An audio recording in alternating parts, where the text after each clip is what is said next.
Hello friends, welcome to Shriram's kitchen. ఇవాళ మన కిచెన్లో సాఫ్ట్ స్పాంజీ దోశ అలాగే స్పైసీగా ఉండే పల్లి చట్నీ తయారీ విధానం చూపించబోతున్నానండి.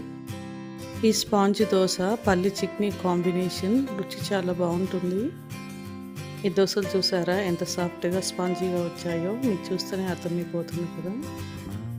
మరి లేట్ చేయకుండా ఈ స్పాంజ్ దోశ పల్లి చట్నీ తయారీ విధానం చూద్దాము. ఈ దోశ పిండి కోసం నేను ఇక్కడ 2 కప్పుల బియ్యం తీసుకున్నాను. మనం రెగ్యులర్గా వాడే బియ్యం వాడుకోవచ్చు, లేదా రేషన్ బియ్యం కూడా వాడుకోవచ్చు. అలాగే 2 స్పూన్ల మినపప్పు తీసుకోండి. అలాగే మందపాటి అరకప్పు అటుకులు వేసుకోండి. బియ్యము, మినపప్పు, అటుకులు అన్నీ ఒకసారి కలుపుకున్న తర్వాత నీళ్ళని వేసి ఈ బియ్యాన్ని 2 సార్లు శుభ్రం చేసుకోవాలి. 2 సార్లు బియ్యాన్ని కడిగిన తర్వాత ఇప్పుడు బియ్యంలో నీళ్లు వేసుకొని 2 నుంచి 3 గంటల వరకు నానబెట్టుకోవాలి. 3 గంటల తర్వాత చూడండి బియ్యం చక్కగా నానాయి. ఇప్పుడు మిక్సర్ జార్ తీసుకొని ఈ నానబెట్టిన బియ్యాన్ని మిక్సర్ జార్లో వేసుకోండి. అలాగే ఈ మిక్సర్ జార్లో 1/2 స్పూన్ ఉప్పును, 1/2 స్పూన్ సోడాను వేయండి. అలాగే 1 కప్పు నీళ్ళను వేసుకొని మెత్తని పేస్ట్ చేసుకోండి. చూడండి ఈ విధంగా మృదువైన పేస్ట్ చేసుకుంటే సరిపోతుంది. ఇప్పుడు ఈ దోశ పిండిని గిన్నెలోకి వేసుకోండి. అలాగే మిగిలిన బియ్యాన్ని కూడా మరోసారి మిక్సీలో వేసుకొని సాఫ్ట్ దోశ పిండి చేసుకోండి.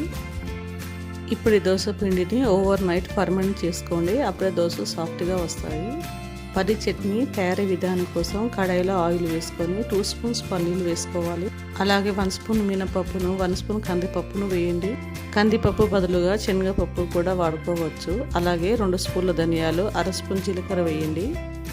ఇప్పుడు ఈ మసాలా దినుసులు లో ఫ్లేమ్లో ఎర్రగా వచ్చేంత వరకు వేయించండి. ఇలా వేగిన మసాలా దినుసులో 7-8 ఎండుమిరపకాయలు వేయండి. లో ఫ్లేమ్లో ఈ ఎండుమిరపకాయలు వేయించండి. ఇలా వేగిన ఎండుమిరపకాయలు 1/2 కప్పు ఉల్లిపాయ ముక్కలు వేయండి. అలాగే పచ్చడి మంచి రుచి కోసం 1/2 కప్పు టమాటా ముక్కలు వేయండి. ఉల్లిపాయ ముక్కలు, టమాటాలు మెత్తపడేంత వరకు లో ఫ్లేమ్లో వేయించండి. అలాగే ఇందులోనే కొద్దిగా చింతపండు వేసి 1 నిమిషం లో ఫ్లేమ్లో వేయించుకుంటే సరిపోతుంది. ఇప్పుడు ఇందులో 1/2 కప్పు నీళ్ళను వేసి ఉడికించండి. పొట్టు తీసిన 4-5 వెల్లుల్లి రబ్బలు వేసి ఒకసారి కలుపుకొని లో ఫ్లేమ్లో మూత పెట్టేసి ఉడికించండి. చూడండి టమాటా ముక్కలు మెత్తపడ్డాయి. ఇలా ఉడికితే సరిపోతుంది. ఇప్పుడు వీటిని చల్లారనివ్వండి. ఇప్పుడు మిక్సర్ జార్ తీసుకొని చల్లారిన ఈ టమాటాలు, ఉల్లిపాయ ముక్కలు మిక్సర్ జార్లో వేసుకోండి. అలాగే 1/2 స్పూన్ ఉప్పును వేయండి. ఇప్పుడు ఈ పల్లి పచ్చడిని మెత్తన పేస్ట్ చేసుకోండి. అవసరం అనిపిస్తే కొద్దిగా వాటర్ వేసి ఇలా మెత్తన పేస్ట్ చేసుకోండి. చూడండి ఇలా మెత్తన పేస్ట్ చేసుకుంటే సరిపోతుంది. ఈ పచ్చడి తాలింపు కోసం కడాయిలో కొద్దిగా ఆయిల్ వేసుకొని ఆవాలు, జీలకర్ర, కరివేపాకు వేసి వేయించండి. ఇలా వేగిన తాలింపులో మనం ముందుగా తయారు చేసుకున్న పచ్చడిని వేసుకోండి. చూడండి ఈ పచ్చడిలో కొద్దిగా నీళ్ళను వేసుకోండి. ఈ కన్సిస్టెన్సీ చేసుకుంటే సరిపోతుంది. ఫర్మెంట్ అయిన దోశ పిండి చూసారా ఎంత సాఫ్ట్గా ఫ్లఫీగా ఉందో. ఇప్పుడు దోశ పెనం పెట్టుకొని ప్యాన్ వేడెక్కనివ్వండి. ఇలా వేడెక్కిన ప్యాన్లో దోశను వేసుకోండి.